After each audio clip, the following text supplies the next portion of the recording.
Welcome to the All-Party Parliamentary Group for Media. I'm going to let one or two people join us, and whilst people are joining us, I will just run through one or two points that we've got on the agenda.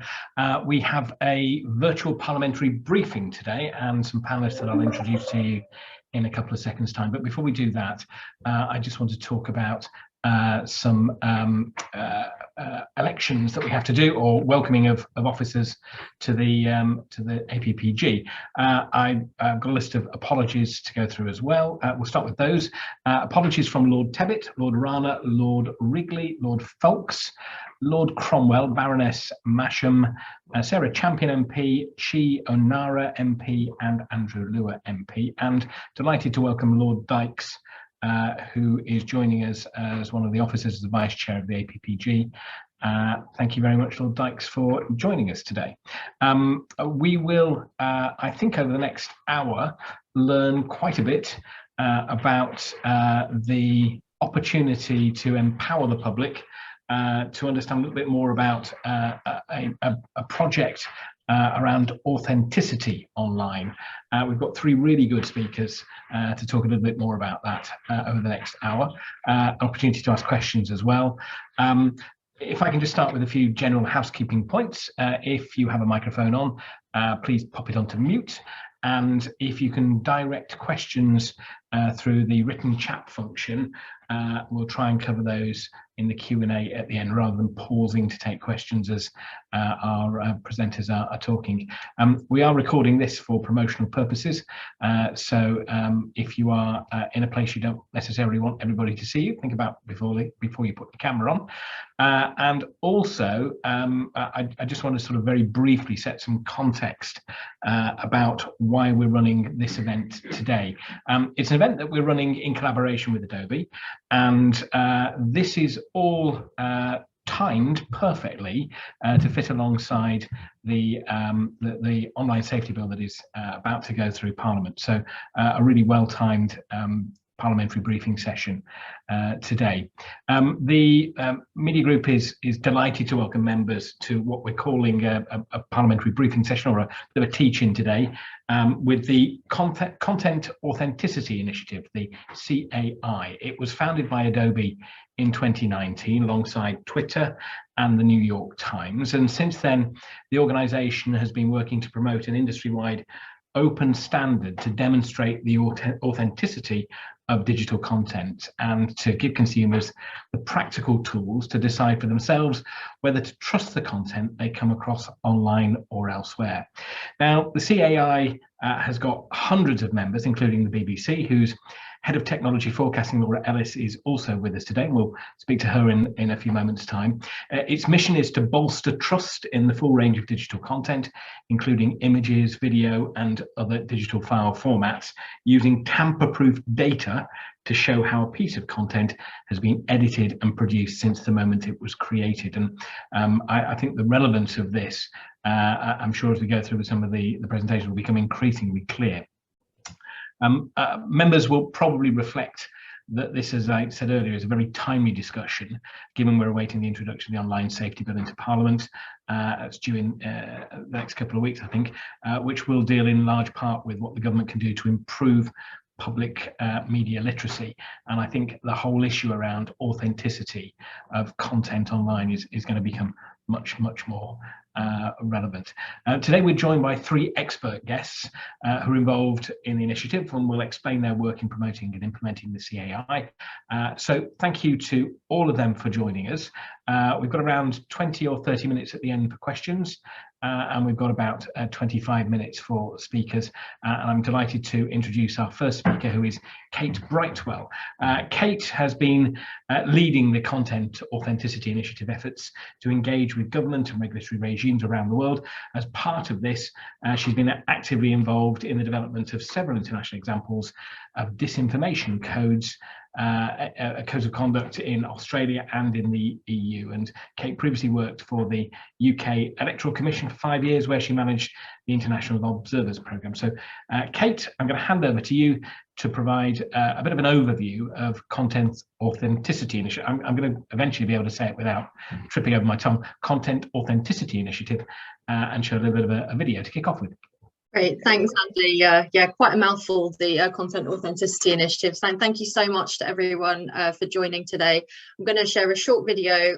Really, this is to situate how CAI fits really within that intersection within the online safety bill of both the media literacy side, so empowering people to be able to interrogate the content that they view online, and also with disinformation. So the focus historically has been around tackling disinformation and misinformation through detection, and this is showing how a coalition of different organizations have come together to look at the issue from a slightly different angle of how do we work with technology to help to prove what is real and to show to give traceability to consumers. So I'm now going to attempt to share a video with you, and just bear with me 2 moments.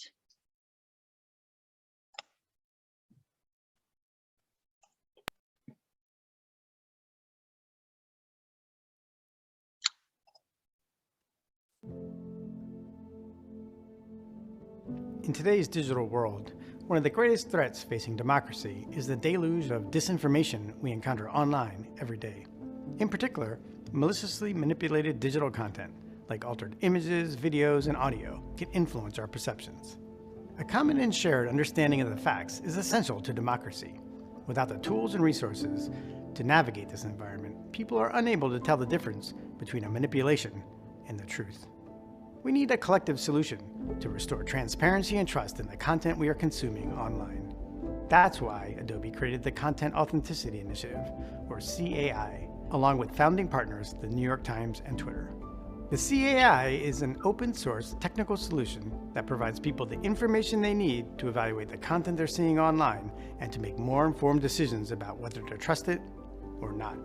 The CAI takes the approach that neither tech companies nor governments should be the sole arbiters of truth. Instead, CAI is about empowering people with the tools they need to make the decisions themselves. The CAI technology is focused on digital content provenance, meaning the origin and edit history of digital content like images, videos, and audio. For example, by attaching important information such as name, location, and edit history to an image, people can see exactly where that image came from and what happened to it along the way, including how and when it may have been modified. This information will travel with the image wherever it goes online, so that when people see it on their feeds, they will be able to click on the icon and all of that information will be displayed. They can even use a slider tool to view a before and after version of the image. Then they can decide for themselves if they want to trust it. This CAI technology is opt-in. Creators can choose whether to use it and share only the information that they want. With this approach, creators who want to be trusted have a way to show their work, and people have a way to verify the content they're consuming. The vision for CAI is that as more and more people become aware of this technology, they will come to expect that important content will have provenance associated with it and be skeptical of the content that does not.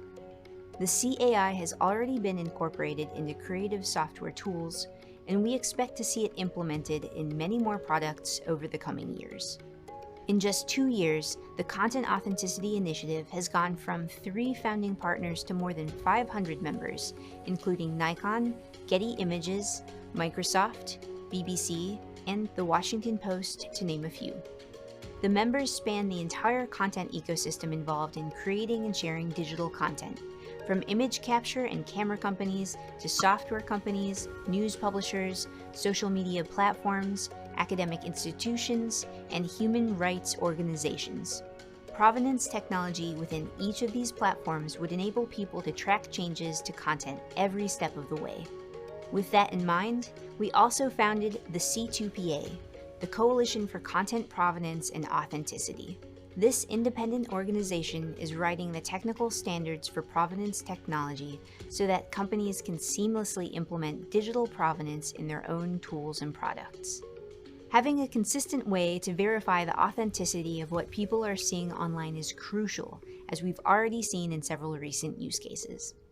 Using an array of open source technologies, researchers at Stanford and the University of Southern California collaborated with photojournalists from Reuters to attach verified provenance information to images taken during each day of the US presidential transition. The goal was simple: safeguard data from a photographer's camera lens throughout the publishing process all the way to the reader's web browser. So people in the United States and around the world could trust the authenticity of the photos they were viewing, no matter where they were viewing them from. As photographers documented each of those 78 historic days, their work was rapidly sealed into an untampered, transparent historical record. And this online archive will better withstand the test of time and serve as a model for how journalists can use next-generation technologies to cut through digital noise and protect their work and their safety. TruePic is an image and video authenticity platform. We're working with the Near East Foundation to help it provide transparent and legitimate access to capital to small and medium businesses throughout Northeast Syria. The Near East Foundation uses secure media provenance technology to authenticate tens of thousands of images and videos as part of its due diligence on loan disbursement, repayments, and deployments in the field, resulting in hundreds of much-needed loans throughout the country. While the work of the Content Authenticity Initiative on media transparency is critical, governments around the world also have an important role to play in the development of technologies to fight misinformation and in helping the public to understand their benefits. We need to tackle this from all angles. Our continued collaboration is vital. By connecting the knowledge and perspectives across the public and private sectors and civil society, together we can create the comprehensive global approach that is needed to increase trust and transparency in our digital environment.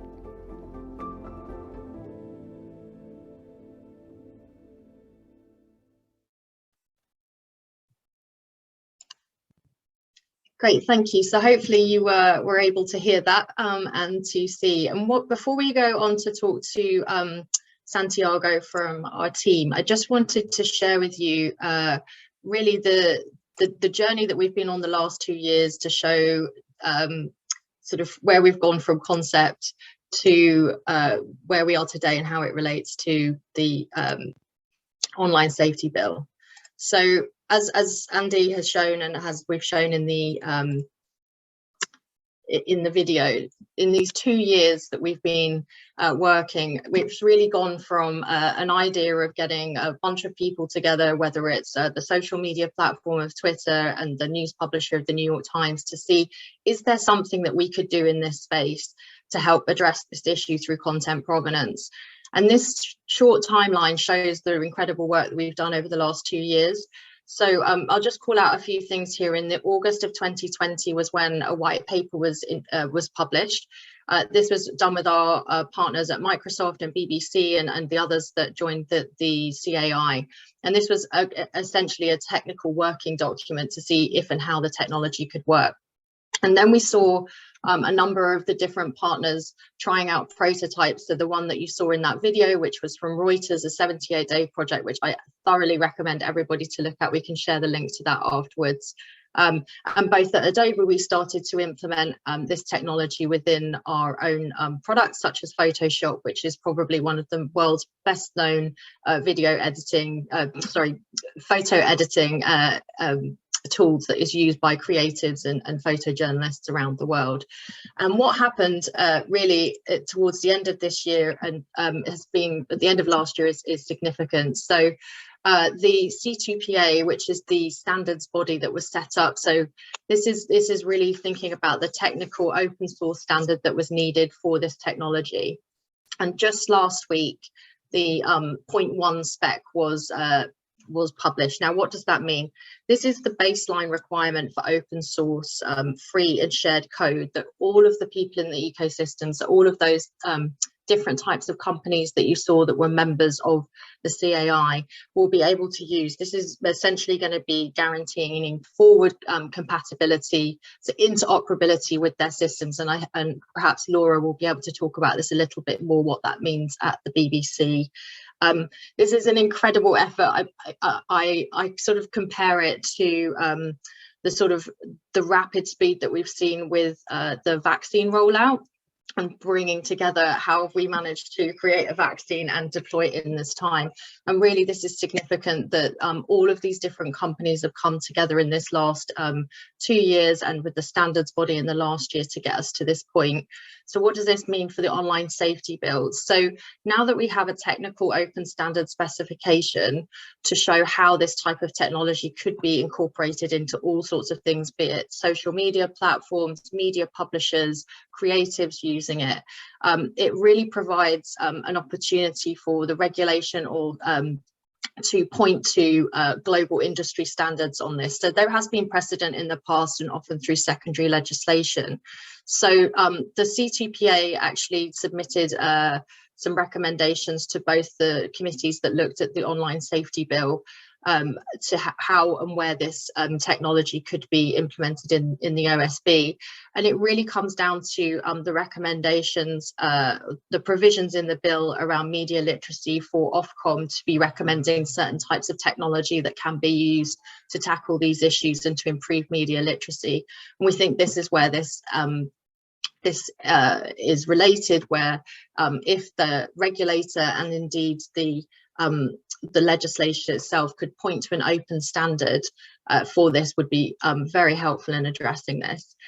Before I go on to our other speakers, I think it's always worth just mentioning two important things for this audience is one, Adobe and any of the other partners are not doing this for any commercial gain at all.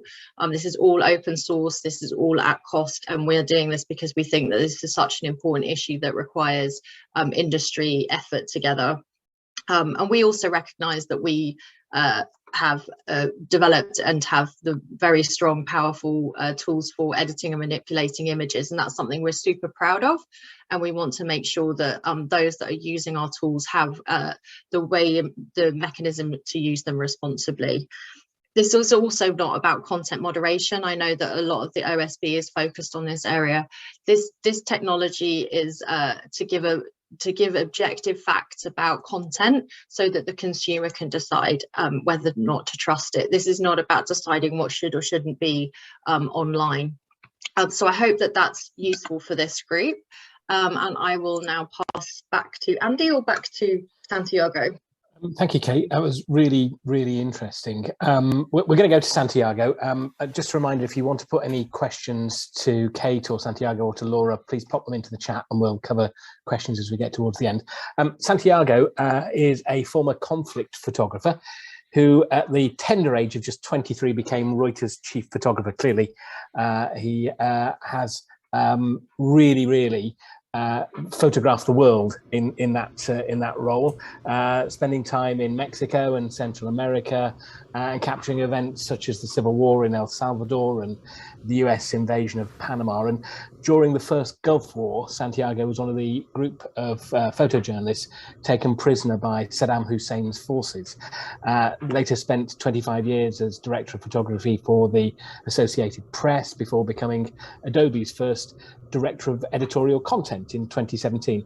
And Santiago joined the Content Authenticity Initiative in early 2021. So we've got somebody joining us to talk today that has probably the highest pedigree of experience as a photographer that you could find pretty much anywhere in the world. Santiago, great to have you with us.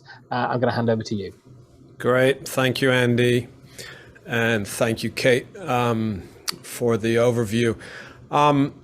You know, as somebody who has dedicated my whole life to truth and authenticity as a working journalist since the age of 17, and has, as you indicated, Andy, been around the world, done a lot of things, paid a very high price for bringing truth to the public.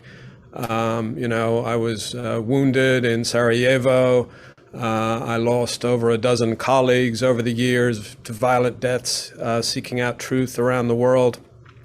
And then as a media executive at the Associated Press for many years, I was tasked with sending people into harm's way to get at the truth and to, you know, objectively show the public around the world what's going on. And that, for me, is an essential pillar of any functioning democracy. And if we can't agree on basic facts, and if our media landscape is interrupted by manipulated imagery and so-called fake news and disagreement about simple facts, then, you know, it really imperils, I believe, our civil society.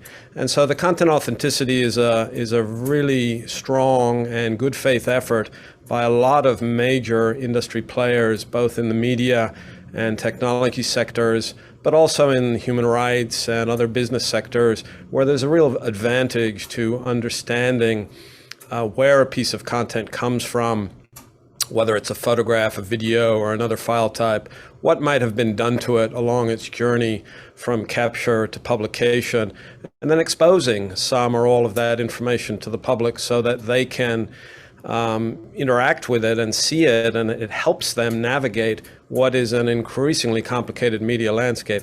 So I think the stakes are very high at this particular moment in history, and I think the technology, while generally technology does a lot of good for society and makes our lives easier, when it's in the hands of bad actors, it can be incredibly disruptive and dangerous. And so this is I believe, a very good faith, as Kate mentioned, open source effort to help bring a little bit more transparency into what people see in the media. I'd like to spend a couple of minutes that I have left just walking everybody through the actual nitty-gritty of how it works. So Kate, if you could bring up that particular slide, that would be great. We've divided this work up into 4 main areas: capture, edit, publish, and trust. On the capture side of things, we're working with camera and smartphone manufacturers to integrate this technology into their devices at production. So in a year or two, when you go and buy a smartphone or a purpose-built camera, the goal is that it will come preloaded with this software that you will then opt into if you're interested in your content having more authenticity and data associated with it. If you do opt into it, it does a couple of things. First of all, it secures all of the existent metadata that most devices generate today, which tell where an image was made, at what time of day, and the technical settings of the device. Unfortunately, that information is currently not secure, so anybody can go in there and alter it. What this technology does is it secures that information, and then it also prepares the file type for the next stage of its journey, which is typically editing. Now, whether you're editing with a purpose-built editing software manufactured by Adobe or anybody else, or whether you're using the software that comes already on your smartphone, every change that you make to an image in that process, a crop, a tone, lightening, darkening, adding something, removing something, all of those changes get captured and stored for later review. So it is, in essence, an additional layer of metadata that exposes what is done to an image in the editing stage. Next, for publishing, currently the vast majority of publishers strip metadata from all of the content that appears on their platforms. And what we're saying is that with this secure metadata, there's a real advantage to them for leaving it intact. And by leaving it intact, the viewer can then see this metadata either in whole or in part. That's at the discretion of the publisher, but it allows visibility into what was done to an image along the way. So at its essence, what this is additional layers of secure metadata that allow the viewer to see, either in part or in whole, valuable information about where the content came from, what might have been done to it along its journey, which then helps the viewer understand what they're looking at. And so that's really the essence of it all. And with that, I will pass it over to Laura to take us through her perspective on this. Thank you. Thank you very much, Santiago. Really, really interesting. I've got some questions I'm going to come back on in a couple of seconds' time. Let's hand over to Laura. Laura is the BBC's head of technology forecasting, where she focuses on establishing and communicating the BBC's long-term technology perspectives, ensuring the corporation is able to make the most of new and emerging tech. She's been with the BBC for 18 years, having previously served as the head of region for both the West Midlands and the South East, before spending 12 years as head of BBC Digital for BBC in England, where she worked on growing the BBC's online reach and user engagement using AI and machine learning. Laura, you've got a really interesting perspective on this as a broadcasting organisation. So, Laura, over to you. Thank you very much. Thanks very much for having me, and huge thanks to Kate and Santi for such a brilliant laying out of the landscape, which leaves me very little to do, which is great, but also for being such incredible partners, because this is a space in which partnership, as I think Kate said, is absolutely essential. We cannot, none of us in this horrible disinformation ecosystem in which we find ourselves, work alone successfully. So I think if you'd asked us 5 years ago in the BBC whether we saw provenance, media provenance, being something that we were going to rely on in that social media ecosystem, particularly that we find ourselves operating in, I think there might have been some puzzled faces and some doubts. As we sit here now, I think it's going to be an essential part of our thinking and an essential part of the work that we do. Is that desirable? Is that something we would have set out to do? Probably not, but we are where we are. Dealing as we are now with a really fragmented and difficult ecosystem in which our very beloved and trusted content sits. It's become something that we feel very strongly is important and is worth investing our time and our effort in. A little bit about the history from our point of view. We started to think about this in about 2018, having done some work with external partners on how we could best make interventions into the disinformation ecosystem. And if you look at the sort of the disproving of fake content and the proving of your content to be true, just to put it really bluntly, I think initially a lot of us were thinking, let's go and tackle disinformation. Let's bust deep fakes. Let's look at ways that we can prove something isn't what it says it is.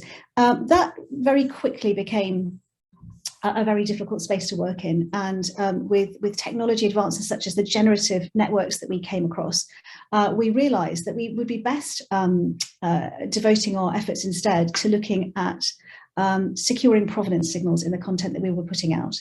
As a broadcasting organisation, we were used to having our end-to-end transmission completely secure. We broadcast something, it went to a transmitter, it was broadcast to the public. There was no problem. It was only when we started to use the internet in a much bigger way that we started to realise the kind of issues we were going to face. And if you think of the long term for us, eventually all our content will be broadcast over the internet. So we have to make sure it's a safe place to put it. And this is why when we started to look around and see who else was working in this space, finding Adobe, who have been absolutely magnificent, and finding the other partners, Microsoft, the New York Times, the CBC and others, who we started working with and who we're now working collaboratively with the C2PA that you heard about, we realized that there was enormous benefit to looking to generate open standards in a very collaborative and open way. So that's where we are. We are now in the BBC, just to give you a sense of where we are at this particular point, having joined up with Adobe and others on the C2PA last February. It feels like so much longer than a year ago. It feels like we've got so much done in that relatively short amount of time. We're now engaged in a process within the organisation of trying to work out how we apply those standards to our own content. So how we embed in journalist workflows the embedding of these signals so that we can follow and track the progress of our content as it goes out there into the world, see whether it's been manipulated or whether content is, as Santi said, where if it's come from where it says it's come from, where it purports to come from. This will protect us against things like spoofing. It will protect us against people pretending to be us out in that ecosystem. And most essentially, what it protects is the absolutely vital thing for all of us, which is trust. So trust in our content, trust in what you're seeing with your eyes out on the internet. Can you believe it? What we're giving people are tools to help them make that decision. We're very, very clear that this is about trust and not truth. That's quite a difficult distinction to make sometimes, but this is not about saying, you can trust this organization, this journalist, this individual piece of content is true. It's saying you can trust where it's come from. And it's very important that we make it clear that that is the tool we're offering here. Fact checking and other things exist elsewhere. We're delighted to be taking this forward. We're very much hoping that by the summer, we'll be able to start putting these sort of signals into our content and then trialing it out in that big wide world where our content is consumed. We are incredibly grateful for the ongoing support we've had from both the coalition partners and the wider industry. So the media industry in general is really starting to get on board with this, to be interested in it, to start to want to work with us in delivering this to their consumers.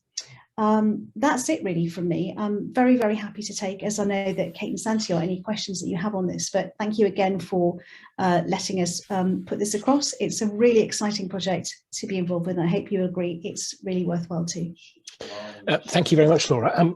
Can I just start by asking a question around, you said there around people pretending to be the BBC. Is that really an issue that media companies are facing today? You know, are people out there pretending to be you? So having worked in the digital media world of the BBC Internet before the job that I'm currently in, yes, it can happen. What we haven't seen so far, touch wood, is a major deepfake attack. So somebody, you know, appearing to be a BBC presenter and saying something which could be very consequential and quite terrifying if you took the worst case scenario. But that was really where we started this conversation with one of our partners, the CBC. They were talking very much in terms of having that as a fear. Some people describe this as the dog that hasn't barked. So, you know, are you really worried about it? You know, it hasn't happened yet. The fact is, one day it will. And that's why I am so grateful that with the help of people like Kate and Santi and others, that we are getting ourselves prepared for it. Kate, I don't know whether you want to sort of come in on this. I mean, you're obviously engaging with other media companies. Are they taking a similar sort of view to the BBC, that at some point this is going to happen and it is going to be of concern? Yeah, I think that is true. I think that whilst if I think about how do we tackle this issue of disinformation, there's really three pillars to it. And one is the detection, which we've talked about, which does, you know, it has an important place in this work, but it's not going to catch everything, and it's not sort of fail safe. And one of the I think it was in 2019, Facebook did a deepfakes challenge where they were, you know, got the highest people around that had using the most advanced AI technology at the time to try and catch deepfakes, and they found around 65%, which is just not good enough. So if you think about the amount of content that isn't being captured there.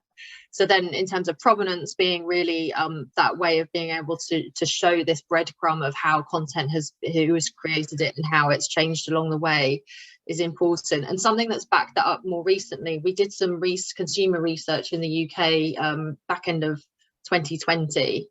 And you know, and I can share this with this group, overwhelming majority of British citizens were saying that they think they've seen fake news or think they've unintentionally shared it. And then around 73% said that they would welcome tools to help them to be able to interrogate content. So we know that consumers also want this. So I think that helps from the media publisher side of, you know, I'm sure Laura will agree, this is a lot of time and energy and investment, and really trying to change some fairly established organizations to try and do something differently. And the same goes for the social media platforms. You know, this is how do we get them to move from detection to also thinking about digital content provenance. So it's a real shift in mindset that's needed. But I think it is exactly like Laura says, the sort of dog that's not barked. And, you know, when we used to talk about this during Donald Trump's tenure, you know, we almost had an example almost every week that you could refer to in a meeting of, well, there was this piece of content that it was, you know, it was said that this happened or this was fake news. And in terms of being able to say, well, actually, no one could interrogate that piece of media to say whether it was or wasn't fake news. And so, you know, I think we've slightly forgotten about that imminent, you know, as sort of, you know, things have moved on, but it's ever present and something that we really do need to address in the long term.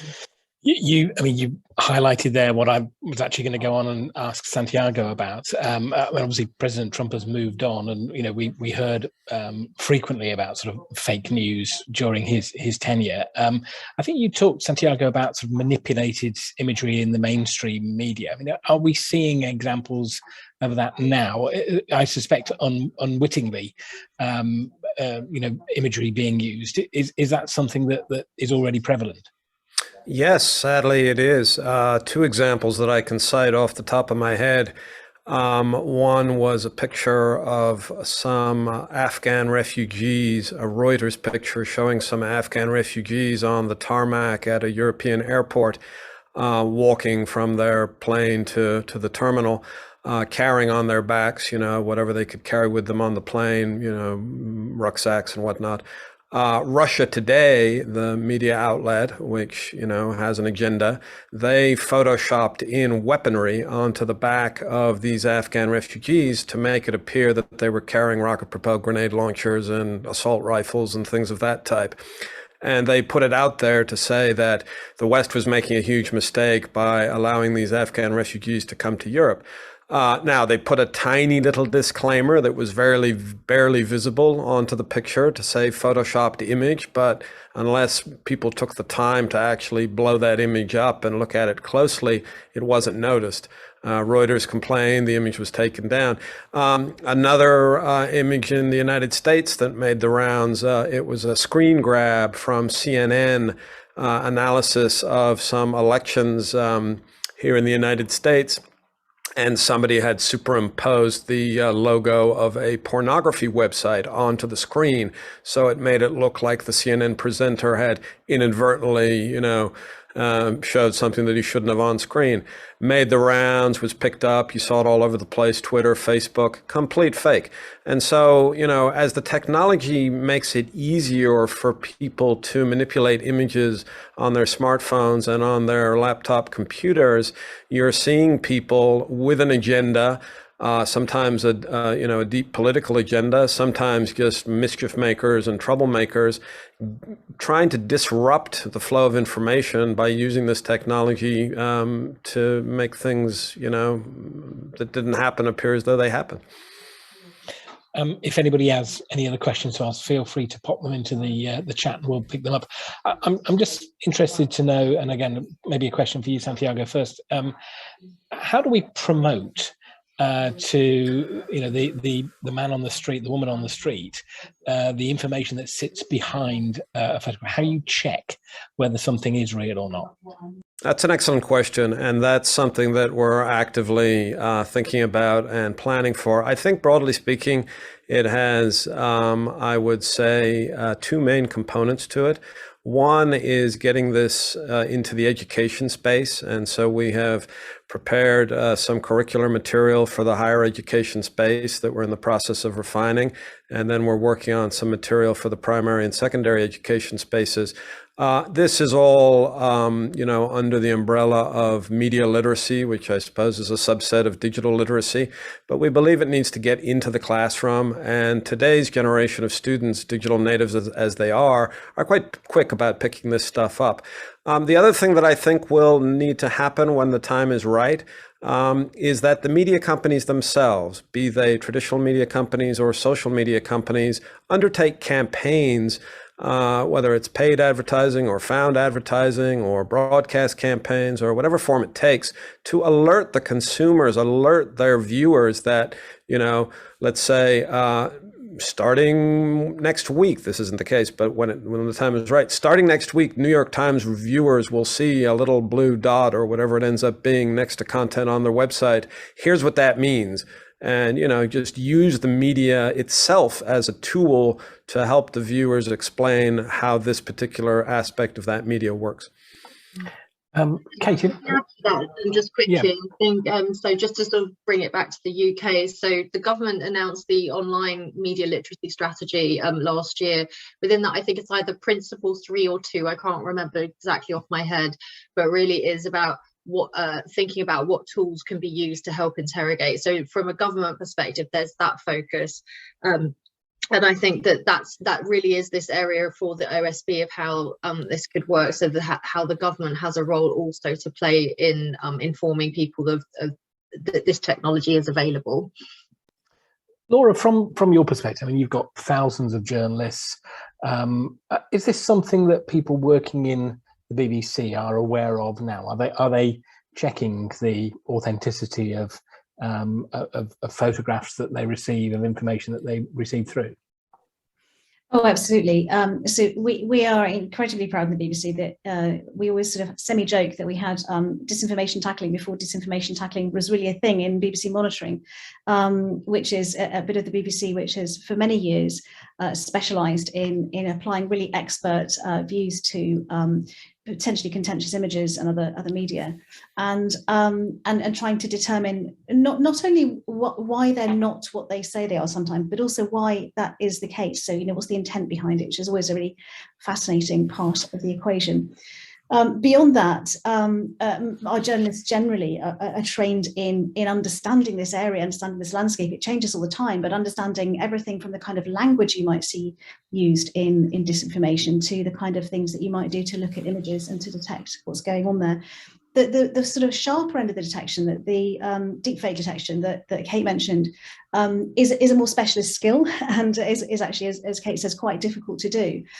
So we are, again, I think the landscape has changed enormously in the last couple of years, and you're finding media organisations cooperating much more avidly. So, for example, through things like the Trusted News Initiative, which is something which came into operation with BBC as a member a few years ago now, I think 2 or 3 years ago.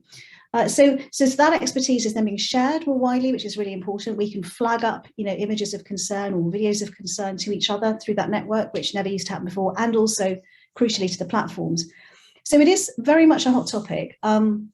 I think one of the things we're trying to do with this new standard really is to get it into our media workflows in as frictionless way as possible, because nothing is less popular with journalists than something they have to do and fiddle with before they're putting out their very, very precious piece in their very precious time. So just getting that embedded in our workflows in a way that feels, as you had demonstrated by the Adobe work, that feels very easy is going to be really crucial for us. Santiago, Laura mentioned there the platforms.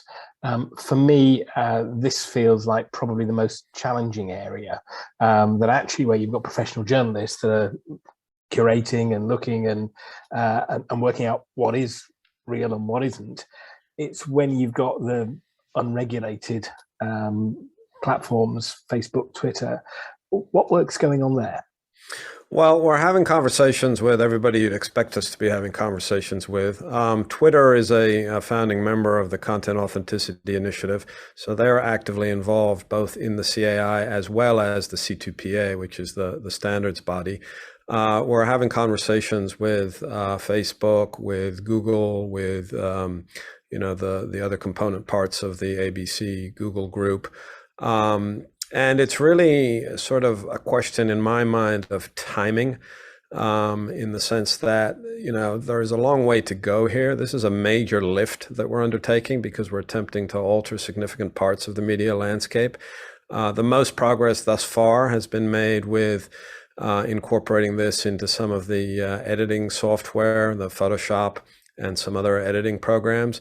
And soon we're going to be turning our attention to video and other file formats. And I think as that work evolves and as the platforms can see real life examples of content that has this underlying metadata, what we call content credentials, we're confident that we can begin to do some prototyping and eventually some implementation, because you're absolutely right that most of the mischief currently anyway is happening on the social media platforms, and so that's a key focus of ours at the moment.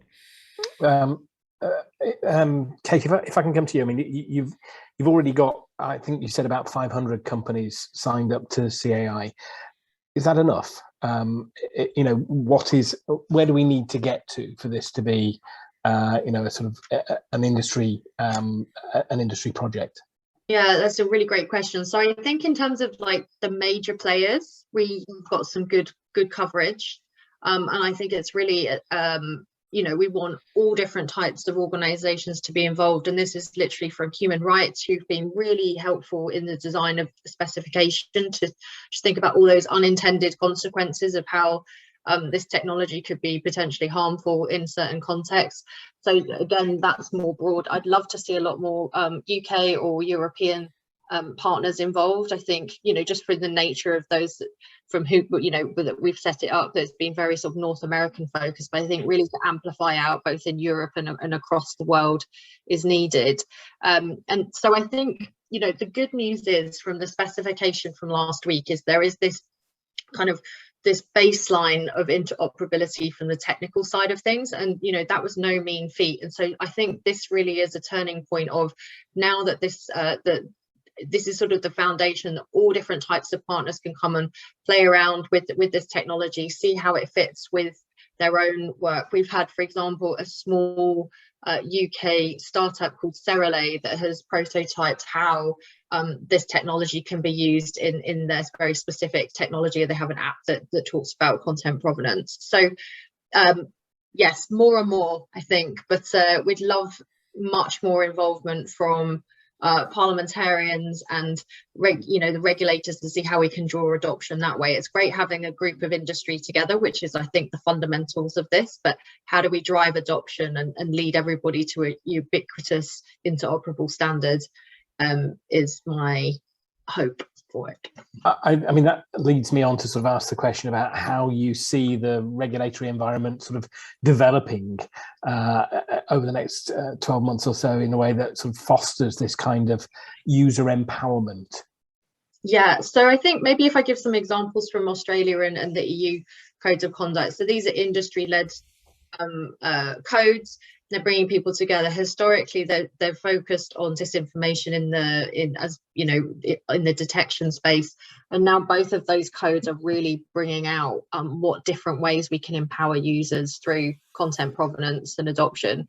So I think particularly in the UK, it really is for the OSB. I am a bit of a broken record, but hopefully this is landing with you that when we get to those provisions in the online safety bill around media literacy, is just to think about this issue in a lot sort of broader ways of it isn't just going, oh, well, let's just ban everything on the internet or put obligations on companies. Let's empower consumers, and there's some technology that can help with that. Very helpful. Laura, I mean, you've got a group of parliamentarians together. Anything you sort of want to round off from this perspective on the online safety bill?